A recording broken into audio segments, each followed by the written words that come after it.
nature. I look up those type of materials to see what other people, what their times of isolation were, how they overcame it, how they went through it, what they learned from that aspect.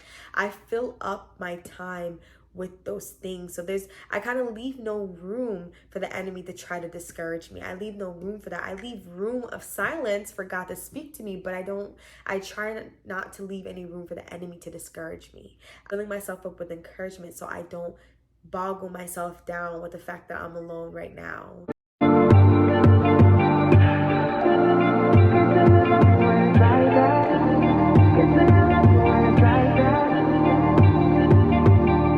Hi everyone. Hello.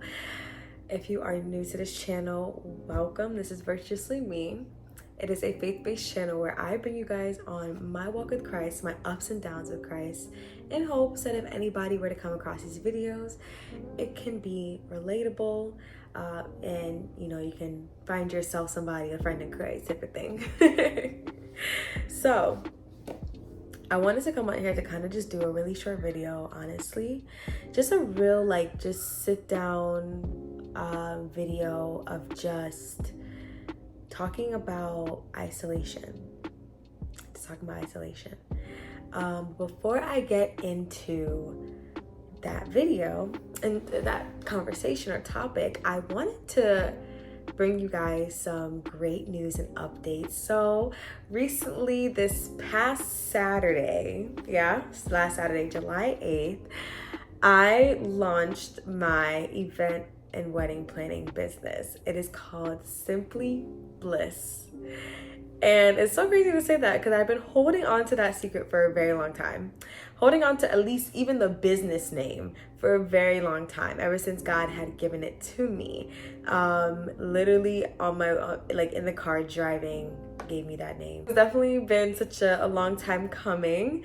And, I've realized through, my youth ministry at the church that I attend, I realized I really had such a passion for just creating, passion for planning, passion for organizing, passion for keeping a checklist, passion for just throwing parties together, looking up fun ideas, getting inspired, putting it together, and getting it done. So, I realized I was like, why not I just put this to good use? Why don't I just put these skills to good use?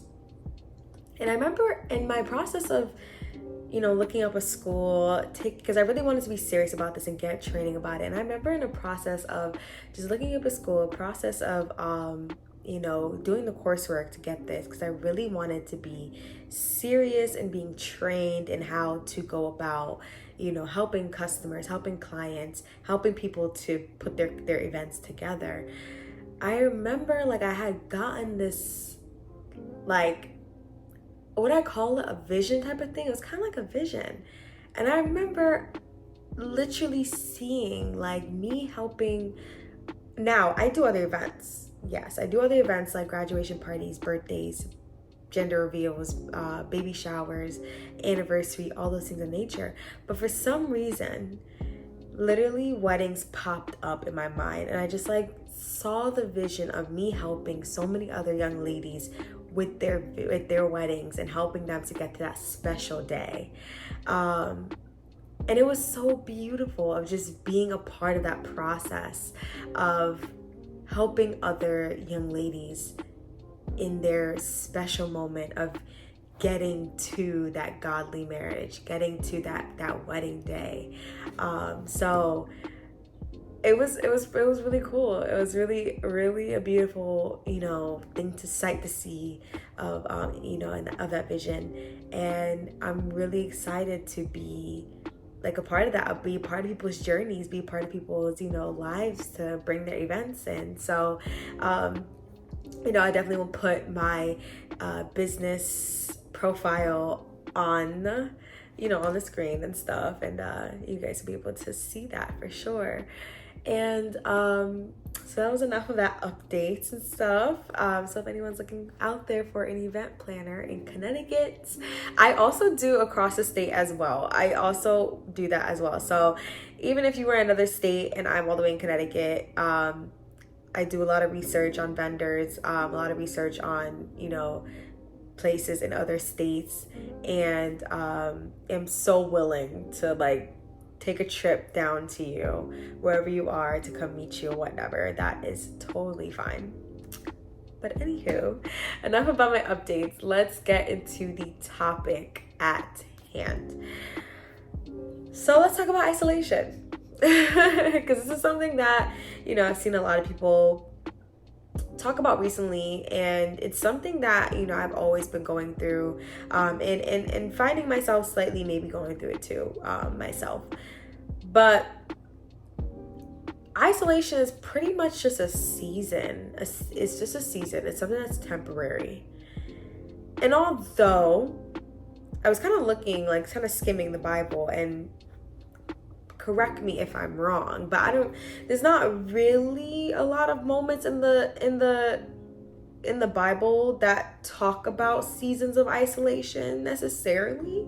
There's a lot of talk of, like, you know, people departing from, like Jesus departing from his disciples, going to go pray and spend time with God and stuff. But there's times where there's people who are, you know, on their walk with Christ, or doing, you know, doing what they need to do with Christ. Yes, they you know, are alone to spend that time with Christ. Yes, like Moses went up to the mountain of Sinai to spend that time with Christ, and get to know him and have that relationship with him, and receive the instructions and rules and regulations that God had for him regarding the Israelites. Like, there's passages like that, there's stories like that, where it's like people are separated from the masses in order to receive an instruction, in order to receive a commandment from God, in order to receive, like, all these, you know, all these things, like answers from God, like stuff like that.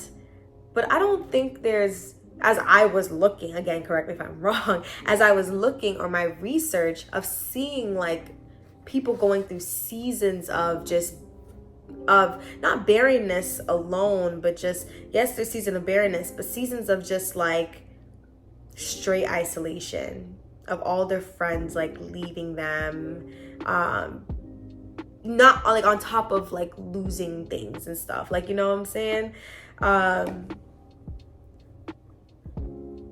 You know, I almost thought about Job, but even in him losing everything, he still had his friends around, although they weren't the greatest of friends at that time, and they weren't really helpful in his situation.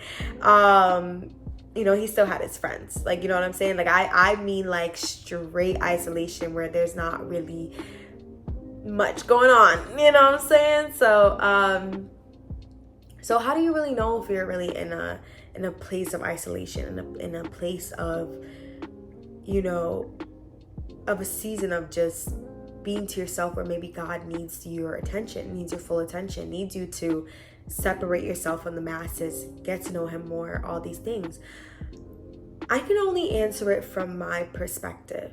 I can only answer it from my view and what I've experienced.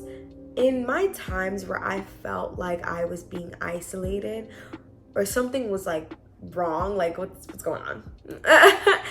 I mean, that was kind of like the first feeling. I was kind of feeling like, what's wrong? What's going on here? Like, I felt like there was just something weird, like, going on. I felt as if I was alone, but I truly wasn't alone. I felt like there was always times where I always had somebody to talk to. I've always had people to talk to. I've always had like multiple people like to talk to hang out with, all those things. But then there'll be a time where all of a sudden it's just like silence on my phone.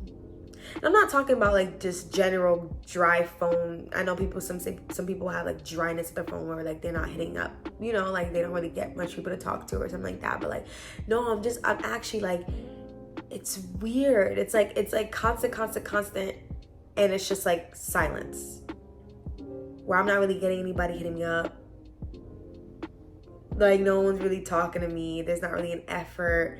I find it hard even to think about. I find it hard to like even to think like, okay, who can I reach out to? Like, I find it's like a struggle. Even though there are people, of course there are people that I can always reach out to, and I could be like, hey, like, can you hear me right now? Like, can you listen to me right now? Like, I feel like I'm struggling. There are people. But it's like I found it hard to think, like, okay, who can I go to right now to talk? Like, it's kind of hard to explain, but that was one of them where I just felt like there was just this silence. This, like, silence of just no other distractions of people in my life. I also kind of just felt like in the time, like, a lot of things weren't going for me. And it wasn't necessarily that they were going awry or going bad. It was just like, I felt like certain things stagnant. That's the word. Like, it's just kind of stagnant. Everything was like at a standstill. That's how I kind of felt. I felt like things were at a standstill. I felt like not only were friendships being at a standstill, like there was silence in that, but I just felt like things in my life, things that I wanted to, that I was planning on, things that were, they just weren't really coming to pass. They were just kind of at a standstill. All plans, everything was just kind of halted a little bit. I realized, I'm like, what's going on? Like, what's happening? On top of things going awry, yes, but a lot of things were being halted, like just a standstill. Nothing was really going forward. It was kind of just stagnant where they were, just being stopped. Another sign too that I felt like I was in a season of isolation was like, I didn't necessarily feel like I was hearing much from God. I felt like there's a lot of radio silence. And I realized at that time that I was doing a lot at that time. I was doing a lot in life. I was always running, constantly on the go, go, go, go, go.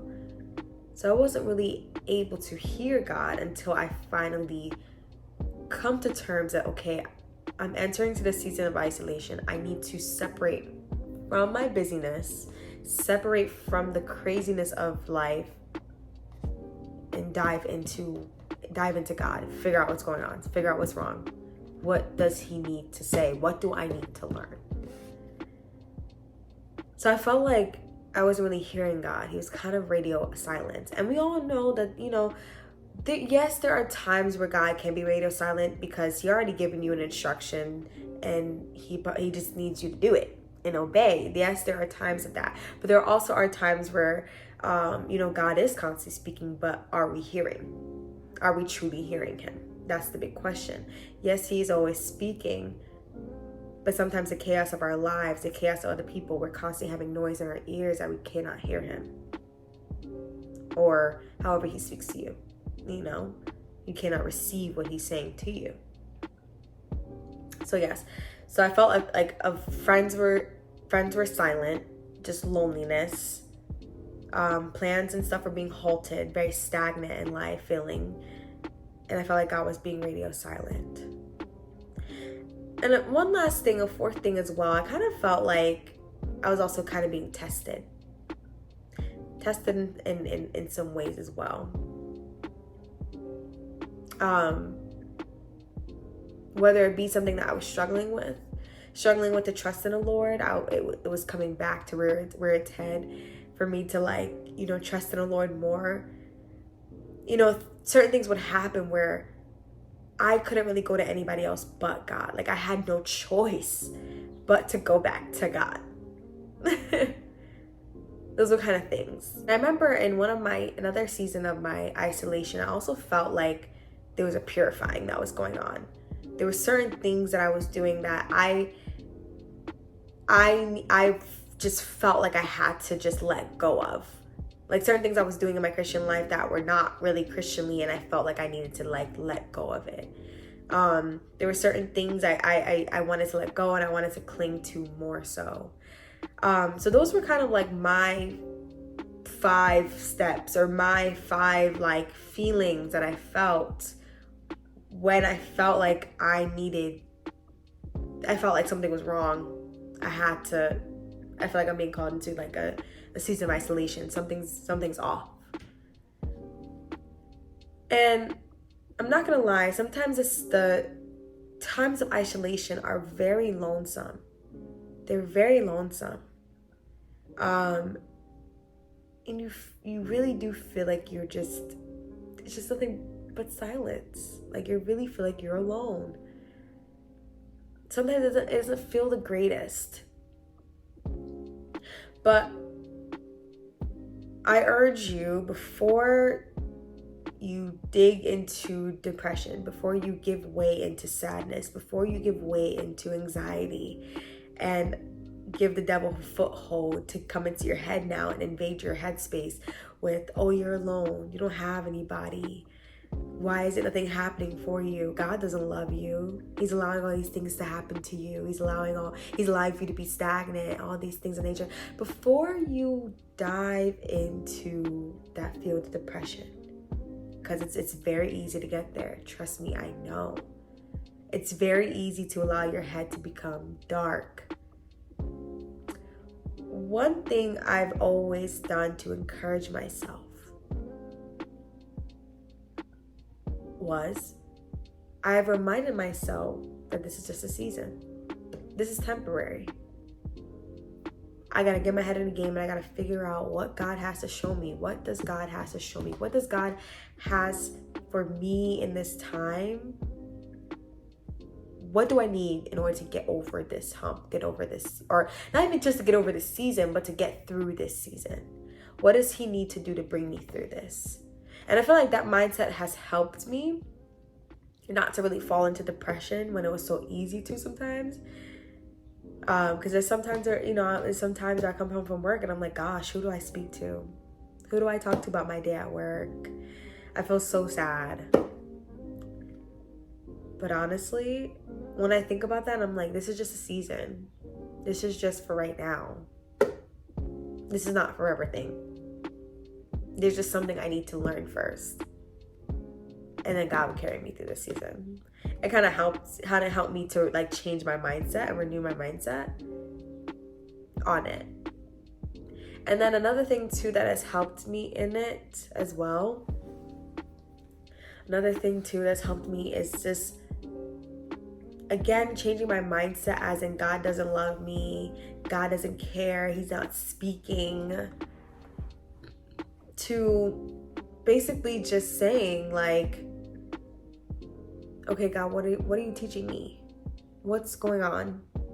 What do you need to tell me? Because it's either one of those. It's either God needs to tell you something or God needs to purify you as to make you die to some more old things and stuff. Like, maybe God is like loving you up. Maybe he needs to tell you something. Maybe he needs he maybe needs to send you on a certain path. You just never know what exactly he needs you to do. Maybe he needs to give you an instruction. Maybe he needs to talk to you about a certain lesson. You just never know. So I've changed my mindset to be like, okay, God, what's wrong? What's going on? What is it that you need to tell me? Is there something I need to learn? Is there something you need me to do? Is there some task you need to send me on? Is there something else that's going on? So I changed it from God doesn't love me to God is trying to tell me something. Whether it regards an instruction or whether it regards me needing to stop doing something or I need to learn something. It's just something that God is telling me. And you know what else I do? I really truly just dive into it. Just go ham into just like God.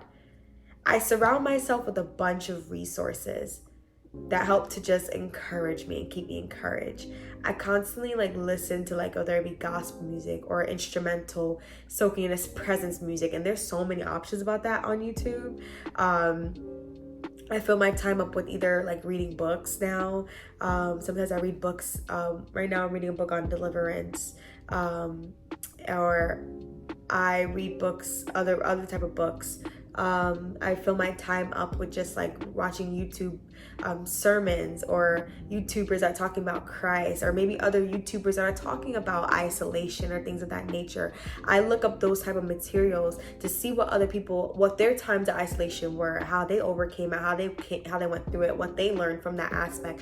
I fill up my time with those things. So I kind of leave no room for the enemy to try to discourage me. I leave no room for that. I leave room of silence for God to speak to me, but I try not to leave any room for the enemy to discourage me.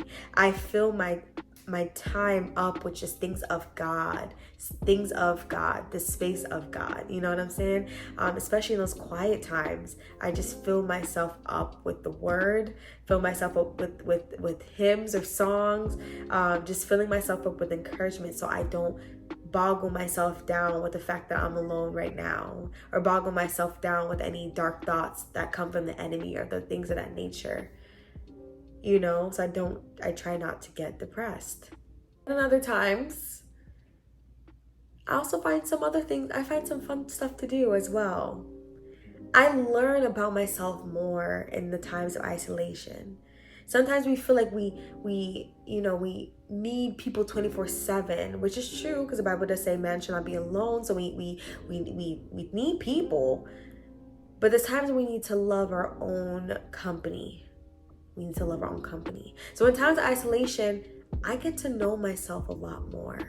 I find out more about myself as well.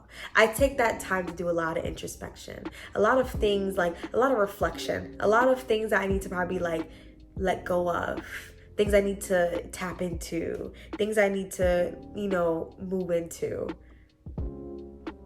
And I use those things to talk about it with God. I take myself out on solo hangouts, solo trips, solo things. I do things by myself.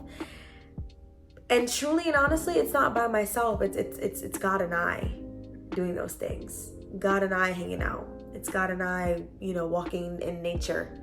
God and I, like you see God more in the world, in everyday life, when sometimes when you're just by yourself and you're away from just the chaos of work, of everyday responsibilities. So I find out more about myself. I even kind of pick up either new hobbies or new things. I have a fun fact of knitting. Fun fact. So instead of watching TV, instead of watching secular shows or watching nonsense sometimes, I knit with God. I knit and I sit there and I talk with God, tell him about my day, how I'm feeling. Or I knit and I listen to a sermon or something. I find new hobbies to fill up that time and that space, especially when I feel myself starting to sink into feeling lonely. I pick up these hobbies or I do these things that help keep me sane, and I do them with God. I invite him into my knitting session. I invite him into my cooking session. I invite him into all these things. Like, God, what can you tell me? What do you have to talk about while I'm sitting here knitting in this silence, in this stillness? So I just wanted to just have like a quick little video just about isolation, because I feel like sometimes as Christians we struggle with that. We struggle with being by ourselves. We struggle with, just having that time of just things halting in your life. It's just a season. Don't let it boggle you down. You will get through it. And I tend to feel like sometimes at the end of that isolation, you come back stronger. You come back strong. You come back as truly as a heavy hitter. Because you took that time to refresh, renew, and get to know God, get to know yourself. Like, you come back stronger. You come back knowing more about the Bible, knowing more about God, knowing more, strengthening your relationship with God. Sometimes you come back with an instruction on like the key thing on how to get to now, skyrocket your life into the success you need to be. Sometimes you come back with a command that you need to do. Sometimes you come back with just a change in yourself and in your life, like something you had to let go of, and now you're even more stronger in the Holy Spirit now. Like, I always feel like sometimes after isolation, you come back swinging. You know what I'm saying? So sometimes don't take those times of isolation for granted. Don't take those isolation times as God doesn't love you. Don't take those times of isolation as in like, oh my gosh, I'm alone, this and that. Take those times of isolation to be like, all right, God, what's up? It's you and I. What's going on? Take that time to really get to know your Heavenly Father and figure out what he needs to say to you. And if all else fails, it is okay if you need to reach out to like maybe one person to be like, hey, I'm really struggling and feeling really alone, and nothing I'm doing is helping me to get out of that feeling of depression. Sometimes you may need to lean onto one person. Don't push it now of trying to push against that isolation by trying to reach out to Sally and Susie and Tom and all these people who you probably haven't never spoken to in a very long time, just because you are desperate for company. Don't push it like that. But if maybe there's a family member or one friend that that you trust and you really want to reach out to, if all else fails and you feel like you're really falling into the depths of depression, if all else fails, yes, reach out to that one person to talk to. But I'm telling you, in those times you feel like sad, you feel hurt, fall deeper into your word.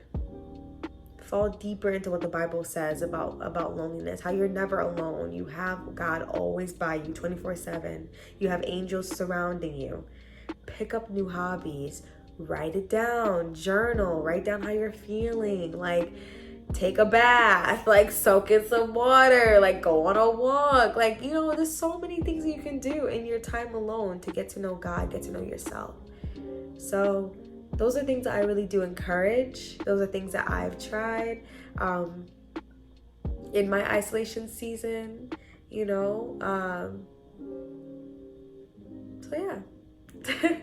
That's all I really had to say. Make sure you guys like and subscribe. Make sure you go ahead and follow again my business account at simply.bliss26. And I will see you guys there. I'll see you guys here next week, and I hope you guys have a lovely week. Stay blessed, stay encouraged, and you can totally talk about your time of isolation in the comments. So I look forward to hearing from it. Bye.